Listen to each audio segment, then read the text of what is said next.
Welcome to the YouTube channel Guide, the Knowledge Hub. My name is Ramakrishna, Faculty of English. In the previous session, we talked about a textual discourse under the creative expression diary entry. Today, we have another textual discourse under the creative expression is speech writing. What is a speech? What is a speech writing? A speech is a powerful expression of or communication of thoughts or ideas by using spoken words is a speech. Let me repeat it one more time. A powerful expression or communication of ideas using spoken words is a speech. When it comes to the parts of speech of the speech is a noun. The speech is a noun, whereas the verb form of the speech is a speak. Have you understood? Now we shall move on to the how many speeches are there. Here we have two speeches. One is speech that is oral and whereas speech that is writing.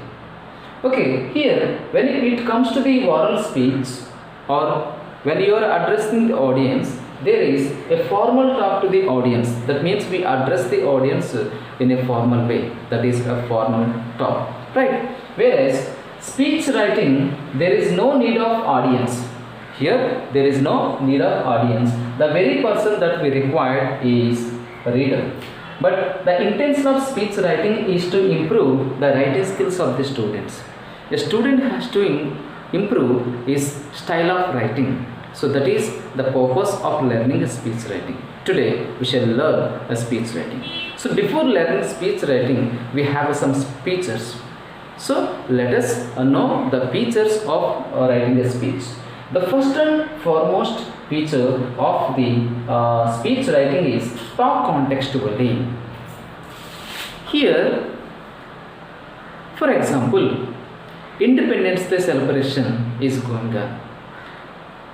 You are asked to deliver a speech about Independence Day celebration. So you got up. You are giving a speech about National Science Day. Can listener listen to you?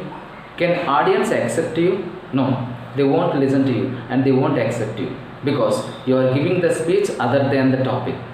The topic is Independence Day. The celebration is Independence Day, but you are talking about National Science Day. Do they listen? No, they don't want to listen to you. So that based on the topic or based on the program or based on the concept, you should deliver your speech. Related that point, you should deliver it. That is very, very important, right? Next, organization of ideas. For suppose you are asked to deliver a speech. Do you give a speech? Do you want to give a speech directly without any preparation? No. It is highly impossible for even a great speaker. Even a great speaker prepares something. So that you should prepare something. Here, when you prepare your ideas, when you prepare your thoughts or when you prepare your views, all your ideas, all your thoughts and all your concept must be organized in a proper way. That is organization of ideas, right? And next point is use argumentative, persuasive and interactive language. This is really a very important for every good speaker. For suppose you are giving a speech in a monotonous way. Do they listen to you? No. You should make them attractive towards your speaking. You should make them to listen to you by using some argumentative speech, by using some argumentations.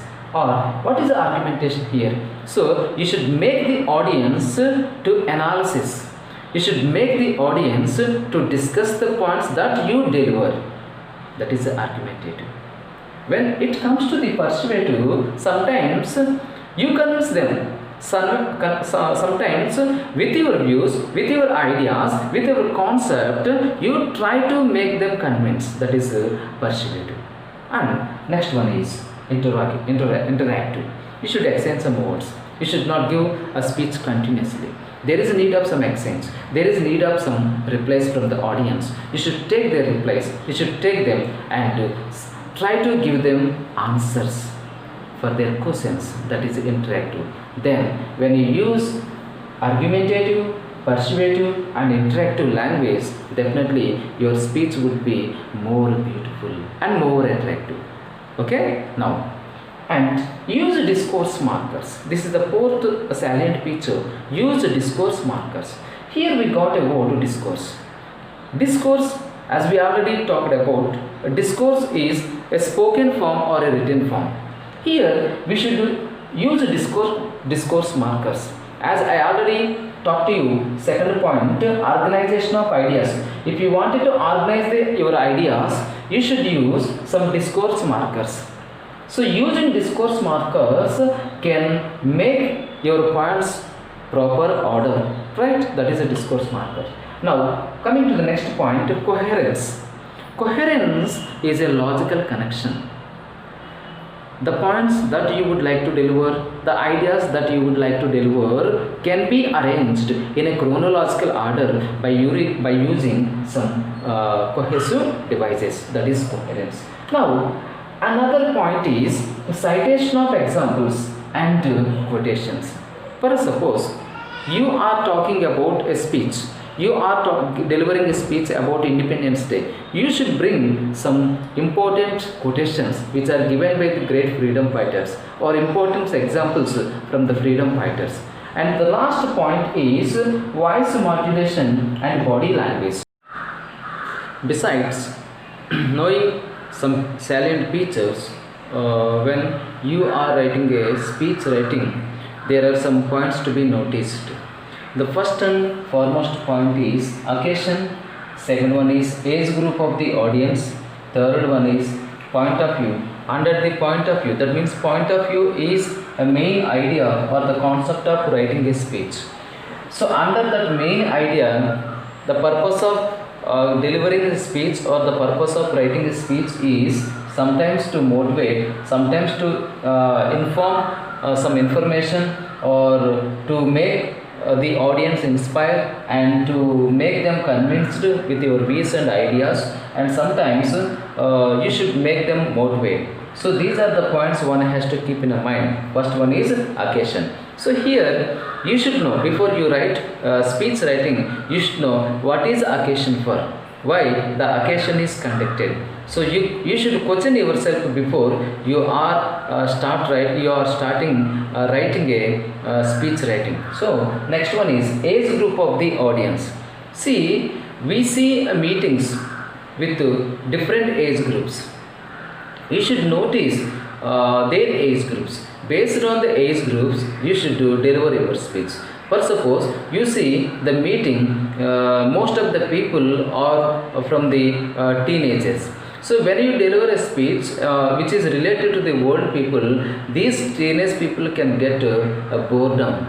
So that in order to make them convinced, in order to make them happy, or in order to make the audience to listen to you, first you should know what is their age group and which age group they belongs to the. So that is important.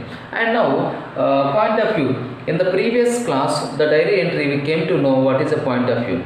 Point of view is nothing but the main idea or the concept that you would like to deliver. So this concept is to inform some information, or to make the audience inspire, or to make the audience convinced with your views and ideas, and to make them motivate with your motivational speech.